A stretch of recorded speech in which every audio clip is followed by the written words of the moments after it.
মানে আমি আবার কার সাথে দেখা করতে যাব? ওই যে সেই সুন্দর মতো ছেলেটা, রাস্তার পাশে গাছের গোড়ায় দাঁড়িয়ে কথা বলছিলে, তার বাড়িতে যাওয়ার কথা, তোমার সুন্দর একটা শাড়ি পরে।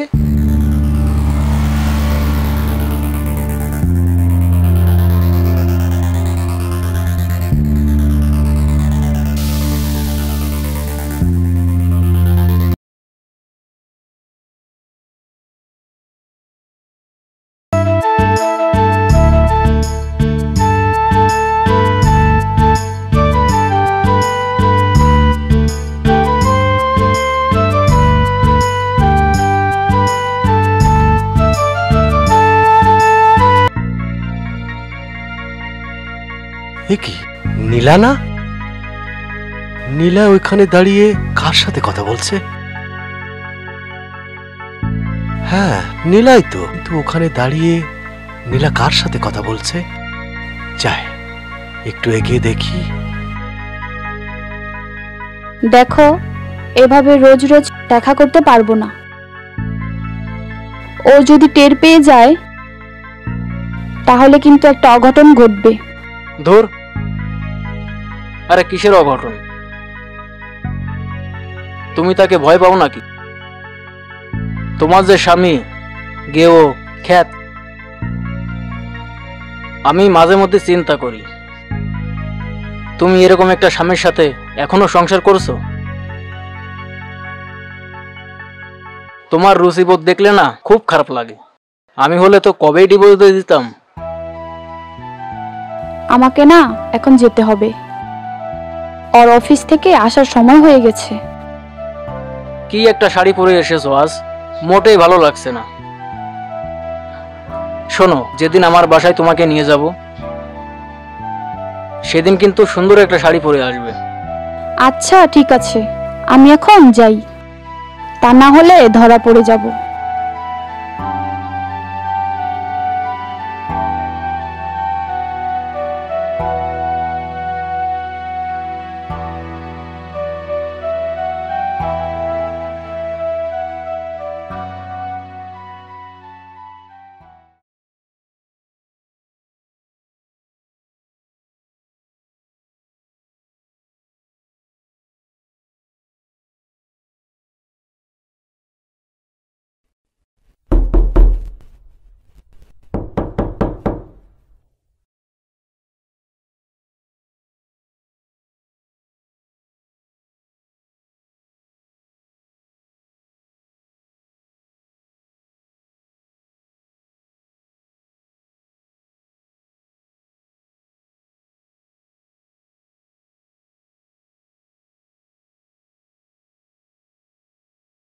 কি ব্যাপার, অফিস থেকে আসতে আজ এত দেরি হলো যে?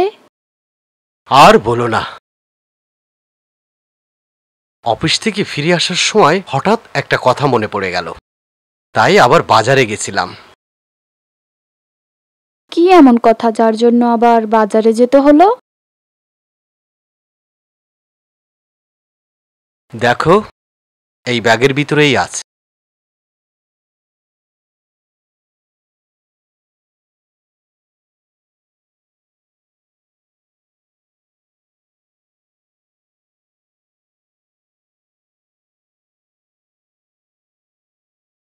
বাহ, শাড়িটা তো অনেক সুন্দর।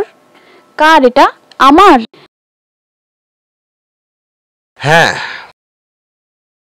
তোমার জন্যই এনেছি। শাড়িটা আমার খুব পছন্দ হয়েছে। পছন্দ হবে না?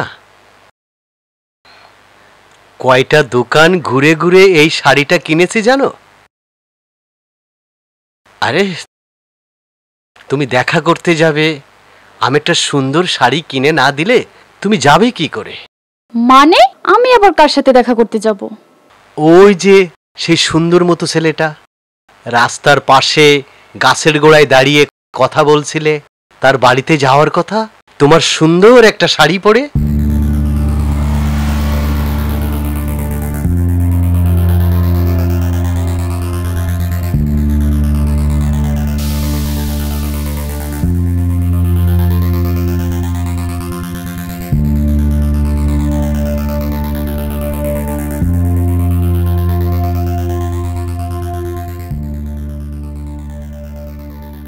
আমি তো তোমার স্বামী। তোমার কখন কি লাগবে এগুলো তো আমার বোঝা উচিত, তাই না? তুমি তার সাথে তার বাসায় দেখা করতে যাবে, একটা সুন্দর শাড়ি না হলে চলে? আর একটা কথা, এভাবে রাস্তাঘাটে দাঁড়িয়ে কথা বলাটা ভালো দেখায় না। কোনো নিলিবিলি ফাঁকা কোনো স্থানে গিয়ে কথা বলা ভালো না। আমি তো সবসময় বাড়িতে থাকি না, যখন অফিসে থাকি তখন তুমি ওই ছেলেটাকে ডেকে নিয়ে বাসায় ফেলে কথা বলতে পারো, তাহলে তো কোনো ঝামেলাই হলো না, মন খুলে কথা বলতে পারবে।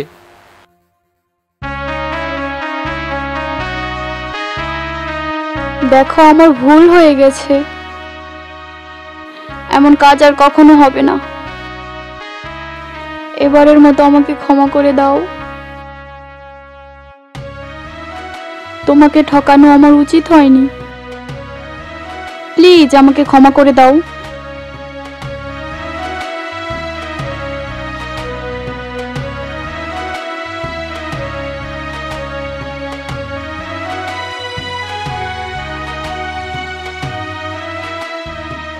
দেখো, মানুষের মৃত্যু দুই ভাবে হয়, একটা দেহের মরণ আর একটা মনের মরণ।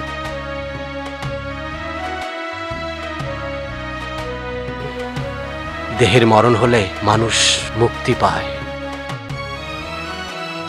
কিন্তু মনের মরণ হলে